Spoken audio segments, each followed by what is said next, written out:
Okay, for some reason, I'm picking up on the energy of someone feeling lost, but the vision and the overall feeling that I'm getting is that you are actually so peaceful internally, and it feels as if you like need to take a moment to recognize that the chaos that you have been feeling lately, or like the disconnection that you've been feeling, is coming from the world around you. It's not actually coming from you. It's not actually yours to carry.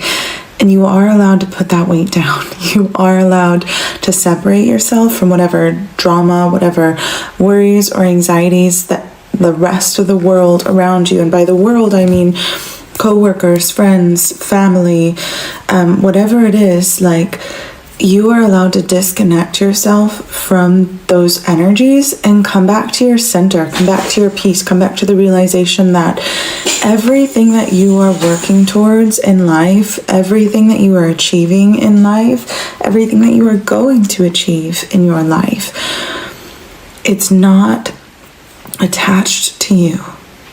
It's all an energetic reflection of who you are, and it's an energetic reflection of your nervous system. And so when you remember that internal peace, that sense of calm, like, you might be able to feel it right now in your chest area.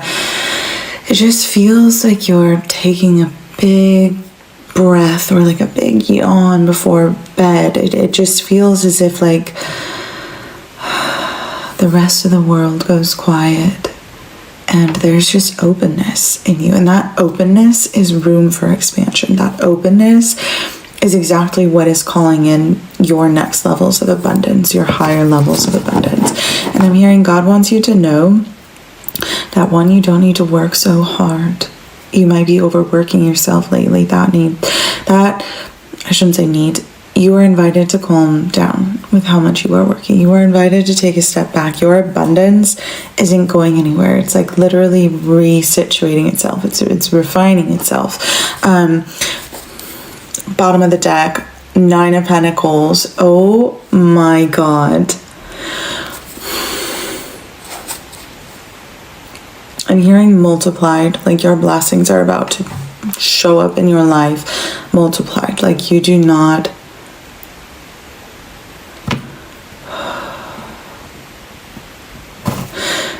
I think it's really important to recognize the noise that's coming from the world around you. And it almost feels as if you kind of need to fight for your peace right now. But not fight as if earn your peace. It's like fight to protect your peace in a way. Yawning, releasing energy. If you just yawned with me, we are very, very energetically connected at this time. This 9 of Pentacles is such a positive omen, by the way, for what you are experiencing, for what you are about to experience. Page of Cups, something new. The Ace of Wands, something incredible. The Judgment in reverse. You know what? This actually came through so strongly, like 10 minutes before I started this reading. It was this idea of like, if you want something to change in your life, you have to become that change.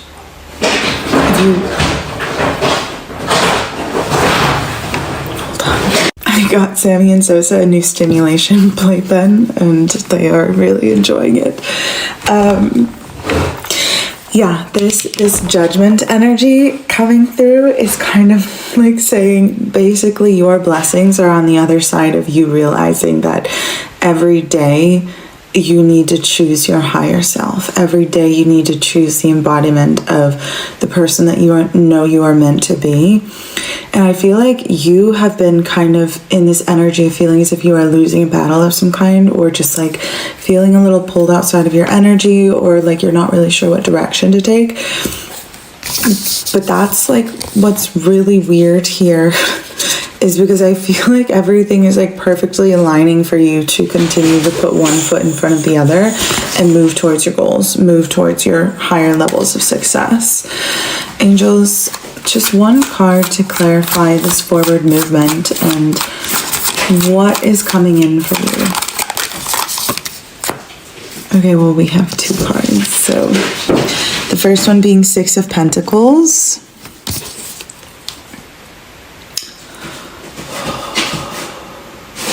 What you give to the universe, you receive from the universe. What you give to the universe, you receive from the universe. Six of Pentacles is kind of like that new beginning energy, where it's like new levels of financial abundance, also new ways of expressing yourself, new ways of exploring your life, of building your wealth. We have the Five of Pentacles. I really feel like you're in this back and forth energy of like one day you're feeling super blessed and abundant, and then the next day you're feeling like low and lack. And it's like, it almost feels like, yeah, with the Tower moment here. Hold on. I actually really want to take a moment to just let the angels show me like what they want to share. Yeah, there is so much energy reaching for yours right now. But you're continuing to walk forward, even though you feel like this pull and like people are literally grasping for you. Like, I don't think you understand like how many, like, I'm being shown you taking footsteps on a path, and there's a literal like hands like coming and like reaching for your legs, like trying to pull you down, trying to pull you back. This also feels like you're leaving past energies, past worries, past experiences behind, because you realize that none of that serves you.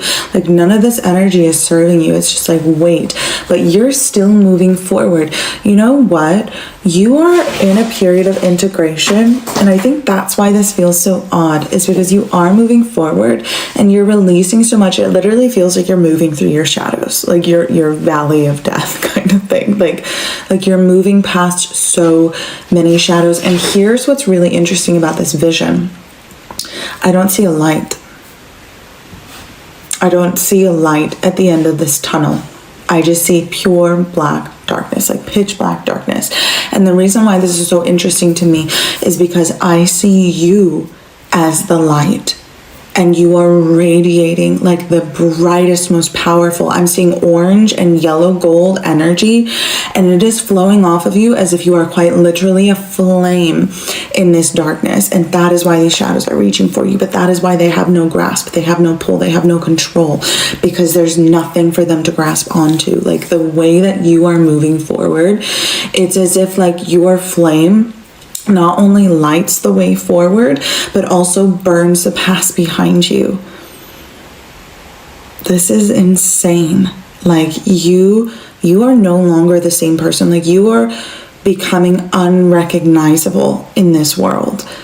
And I feel like you're maybe being a little too hard on yourself right now, or not realizing that, like, I think you're not realizing like how powerful your light is shining right now, like how powerful you are showing up in this world.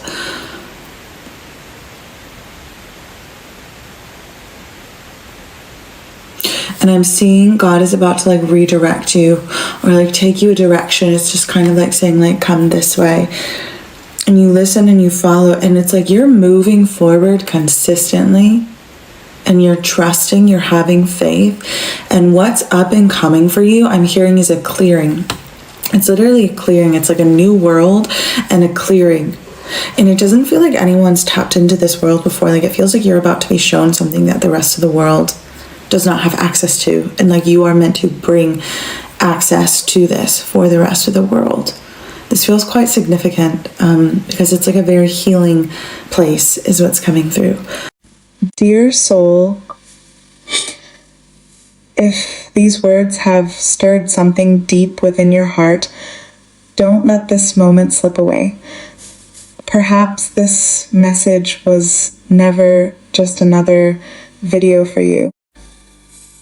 Perhaps it was heaven's gentle reminder that you are seen, loved, and never alone. Right now, close your eyes for a moment and declare these words with faith. I am chosen. I am deeply loved. I am not forgotten. God is working behind the scenes for me. My story is not over, and my greatest testimony is still ahead. Speak it again, slowly.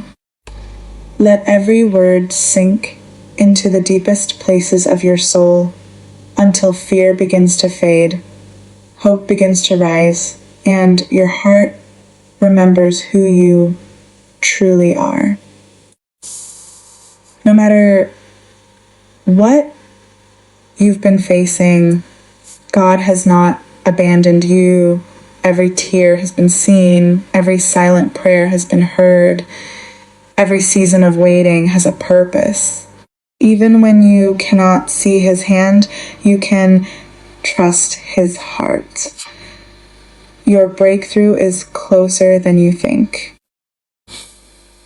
If this message brought peace to your spirit, don't keep it to yourself. Share it with someone you love. Somewhere, someone is carrying a burden they can no longer hide. Someone is praying for a sign that God still remembers them. Your share could become the answer to that prayer and the light that leads them back to hope. And if the Holy Spirit places it on your heart to support this ministry through a super thanks, know that your generosity is helping these messages of faith, hope, and God's love reach countless people who desperately need encouragement. Whether your gift is $5, $10, $20, or any amount the Lord leads you to give, every offering becomes part of this mission to remind broken hearts that they are never forgotten by heaven. May God pour out his abundant blessings upon every cheerful giver. May he restore what has been lost, open doors no one can shut, strengthen you in every season, and fulfill the deepest desires he has placed within your heart according to his perfect will and timing. Thank you for being part of this growing family of faith. Together, we are reaching souls, restoring hope, Dramam, and reminding the world that God's love still changes lives. One heart at a time. Someone has been memorizing you, and you have no idea. There is something quietly extraordinary about being truly seen, not glanced at, not noticed in the passing surface level way that happens dozens of times a day in a world full of people moving too fast to really look at anything, but seen in the slow, attentive, almost reverent way that only happens when someone finds something worth memorizing, worth returning to. Worth the risk of being caught staring because looking away feels like too great a cost. That is what is happening to you right now. Someone in your life, close enough to be in your orbit, aware enough to be paying attention, has been watching you in that specific way. Not intrusively, not in a way that would make you uncomfortable if you fully understood it. In the way that people watch things they find genuinely beautiful. The way you watch a sunset that's moving too fast, knowing it's going to change before you've had time to take it all in. So you just keep looking, keep memorizing, keep trying to hold the whole thing in your vision at once. That is you to this person. And they have been doing this for longer than you probably realize. The staring they try to hide. Here is something that might make you smile, or maybe make you look around the room with fresh eyes. This person catches themselves staring at you regularly. In the middle of conversations, in quiet moments when they think you're not paying attention, in the spaces between interactions when they think they're being subtle.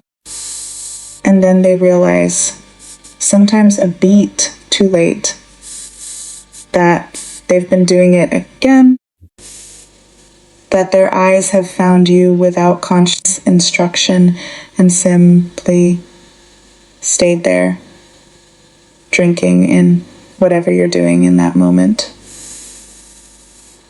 Even the small things, especially the small things, the way you reach for something on a shelf, the way your face moves when you're thinking,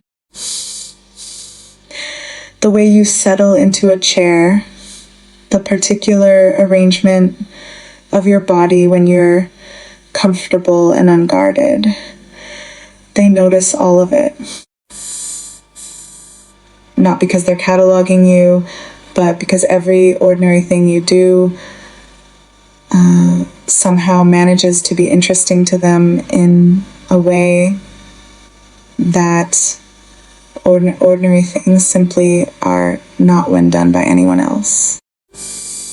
They lose track of conversations because of you. They miss words, miss points,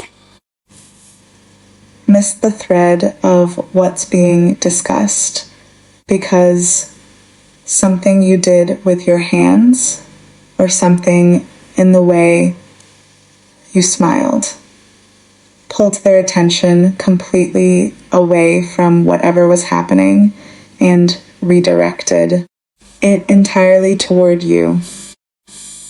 And then they try to recover, to look casual, to pretend they've been paying attention all along. They are not fooling anyone. What they see that you've stopped seeing here is where the story becomes something more than just attraction. This person looks at you and sees something that you have probably somewhere along the way learned to look past in the mirror. The details you've become so familiar with that they've faded into the background of your own self-perception. The features you've decided are unremarkable or imperfect or simply not worth noticing because you've seen them every day for as long as you can remember. They see those things and they find them extraordinary. The specific details of your face that you might consider ordinary. The freckles, the beauty mark, the particular way your features arrange themselves when you laugh. These are the things this person holds privately, like small treasures that belong to them simply because they had the presence of mind to notice them when others didn't.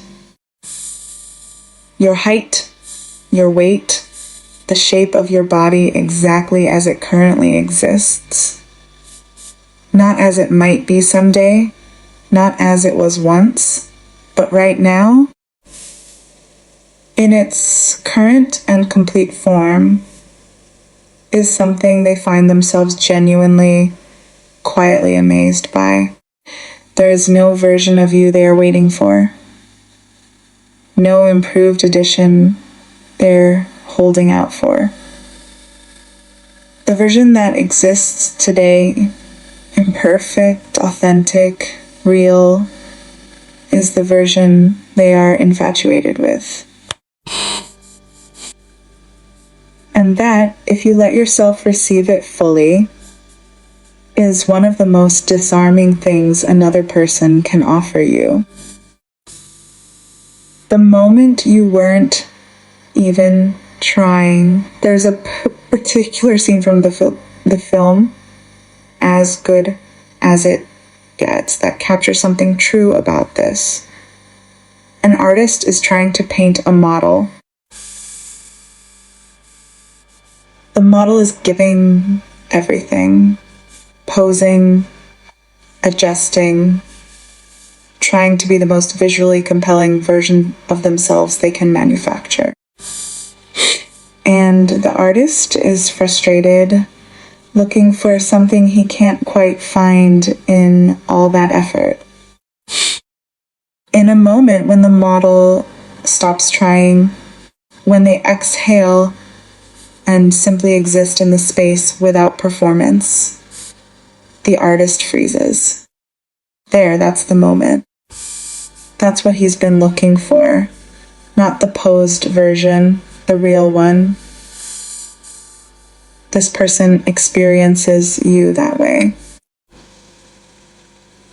On the days when you have not tried particularly hard, when your hair is unpretentious, your clothes are comfortable, your presentation is minimal, you somehow manage to be more compelling than most people are on their best day. It confuses them a little. It also delights them enormously. They think about what it would be like to see that version of you first thing in the morning, to roll over and find you there, natural and unguarded and completely effortlessly yourself. And in that imagining, something settles in them, a sense of rightness, of wanting, of knowing that this particular image of you is the one they want to wake up to. The feeling that has been building this did not begin as something deep. If they were being honest, and they are not always willing to be, especially about this, it started with something simpler. A physical pull. The undeniable, inarticulate fact of being drawn to someone's presence without fully understanding why. But that initial pull has been doing what genuine attraction does when it's allowed to exist alongside real knowing. It has grown. It has deepened. It has reached through the surface and found something underneath worth staying for. They are now falling in love with who you are. Not just how you look, though that remains, perhaps absurdly, a constant source of private amazement for them, but the way your mind works. The way you talk about things, the words you choose, the particular way your intelligence shows up in conversation.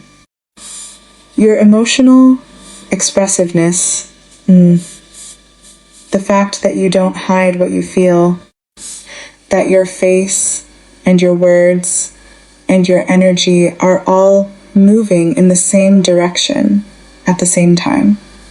This is something they find deeply attractive in a way that is harder to explain, but feels more significant than the physical. You are, to them, the full version of what they were hoping to find without knowing how to ask for it. The deep realization. Here is the insight that lives at the heart of everything this person feels. The one that changes the texture of the entire story when it finally lands. This attraction is not about perfection. It never was. It is about authenticity and those are not the same thing. Perfection is a standard that exists externally, something imposed, measured, compared, and always slightly out of reach. Authenticity is something else entirely. It is the quality of being genuinely, recognizably, unapologetically yourself. And it cannot be manufactured or maintained through effort. It is either present or it isn't. It is either real or it is performance. You are authentic, and this person can feel the difference between that and everything else they have encountered. Other people could wear the same clothes and not look half as appealing. Other people could say the same words and not create the same effect. There is something in the specific, irreplaceable combination of who you are, your particular presence, your particular energy, the particular way you inhabit your own body and life, that creates a response in this person that nothing and no one else replicates. You are not interchangeable. You are not replaceable. You are specifically exactly what moves them. The words forming behind the silence. But here is where this person's experience becomes something you might recognize, because it is deeply, uncomfortably human. They want to say more than they've said. They have an interior life around you that is rich and detailed and full of things they have not yet found the courage or the occasion to express. And every time they are in your presence, there is a running internal negotiation between the part of them that wants to say the real thing and the part of them that is afraid of what happens if they do. What if you already know how they feel?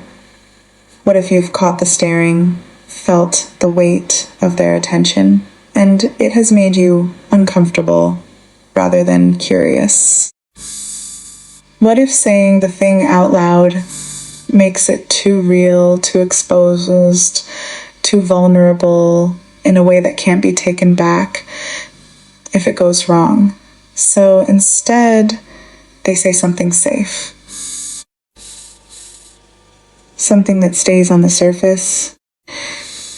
And then they go home and replay the interaction and think about all the things they could have said, should have said, almost said. The sentences that formed and then dissolved before reaching air. A heartfelt conversation is coming, though. Something is building toward a moment of genuine expression. A point where the gap between what they feel and what they've said becomes too large to maintain. They are moving toward telling you the truth. Slowly, with all the particular nervousness of someone who knows that what they're about to say actually matters. They want you in every ordinary way. There is a future they imagine that involves you completely. Not just in the romantic peak moment sense, not just the first kiss or the grand declaration or the perfect evening. In the ordinary way. The sustainable daily, this is my life and you are in it way. They want to introduce you to their people, to stand beside you in rooms full of friends and family and feel the specific pride of being the person who gets to say, "This is who I chose," and look at them. They want to create memories with you, the small, forgettable kind that somehow become the ones you remember most. The inside jokes, the shared experience, there's the particular shorthand that develops between two people who have spent real time together. They believe you would fit with their world, with their people, with the life they've been building. Not because you'd adapt yourself to fit, but because who you naturally are already belongs there. Already resonates with the things and people they love. You, right now, exactly as you are you, and I want this to reach you in the place where you actually live. Underneath all the noise and self-criticism and habitual underestimation of yourself, you do not need to change a single thing. Not your body, not your face, not the particular features you've decided are flaws, not the way you look on an ordinary day when you haven't put in particular effort. Not your emotional expressiveness or your intensity or the specific ways you are different from whatever standard you've been measuring yourself against. This person is not waiting for a better version of you to appear. They are not attracted to a potential. They are attracted to to what already exists, to what already shows up, to who you already are when you stop trying to simply allow yourself to be present in your own skin. The song that's been playing in the background of this entire story, the one about loving all of you, every curve and every edge, every imperfection included, that's the truest expression of where this person is emotionally. They would give you all of them if you'd give them all of you. The tide is turning. Something is shifting.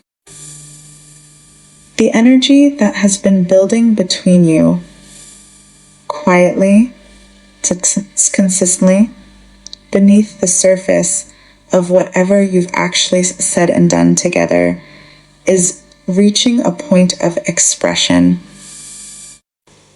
This person is moving, however slowly, from private devotion to something more visible. From silent admiration to the terrifying and necessary work of actually saying what they mean. They are capsized by you, emotionally overwhelmed in the way that only happens when something genuinely matters. When you walk into a room, you create waves inside them that reach every part of their inner world. And the tide now is moving toward shore, toward you. What comes next? The conversation, the moment of genuine expression, the closing of the distance between what has been felt and what has been said is already in motion. All that's left is for both of you to stop looking away at exactly the same moment and finally, fully let yourselves be seen.